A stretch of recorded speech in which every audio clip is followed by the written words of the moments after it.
Merak etme, kullandığın an memnun kalacaksın, garanti benim. Hadi, hadi iyi yolculuklar, hadi. Hayırlı olsun. Oh. Kolay gelsin.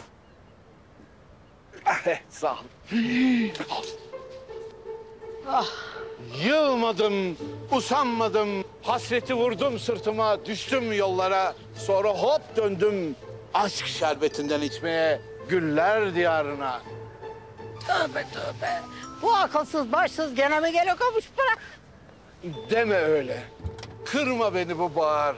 Selam ver, selam al. Öylece bir an kal. Destur de kenara kaçıl. Hadi. Ama hadi. her zaman buradayım ya. Ha. Hep Ah. buradayım. Hep buradayım. Allah müşterim. Hoş geldin. Otur kardeşim, otur. Otur, otur, otur.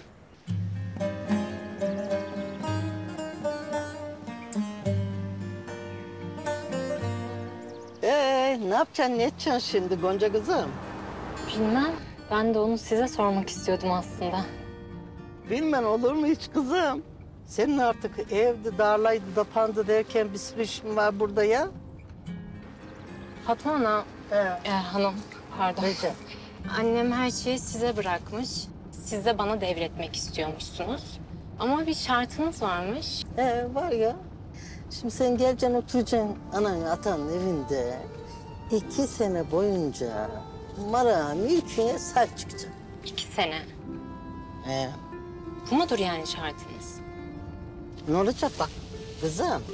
Bak onca arazi, ev. Bir defa evi yapacaksın. Araziyi ekeceksin, ihya edeceksin. Gülleri yetiştireceksin. Bunca işin hepsini tamamlayacaksın.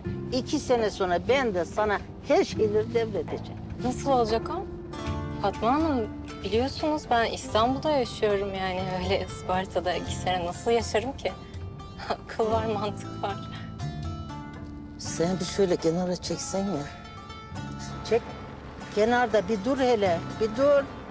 Sen de in bakalım bir aşağı. Ha? Kız bakma bana öyle şaşkın ördek yavrusu gibi. Kız insene.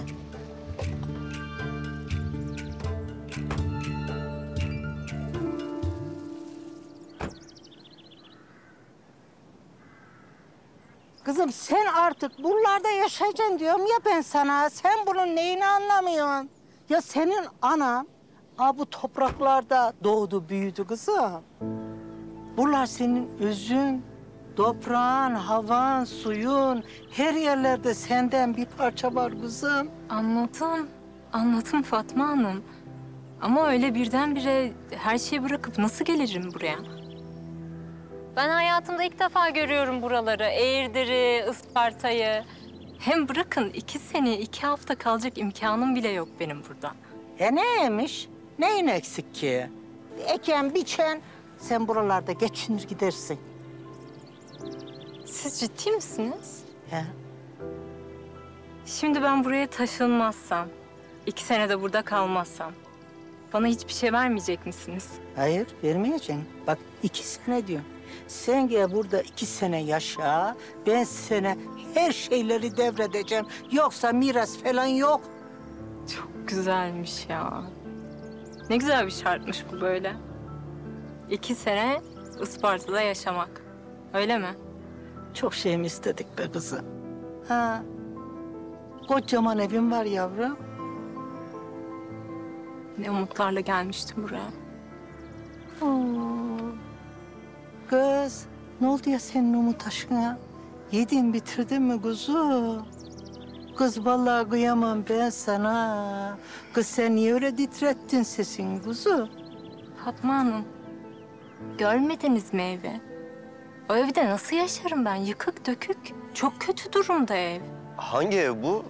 Senin üstüne olan mı Fatma Ana? He de. Gonca kızım, o evin esas sahibinin kızı Gülümseren. Ben her şeyleri ona devredeceğim. Ben bu akşam dönüyorum İstanbul'a. İnşallah de kızım, inşallah de. Hadi gidelim bakalım. Nereye gidiyoruz? Benim sana küçük bir hediyem var. Güç şerbetimden de içersin. Ha?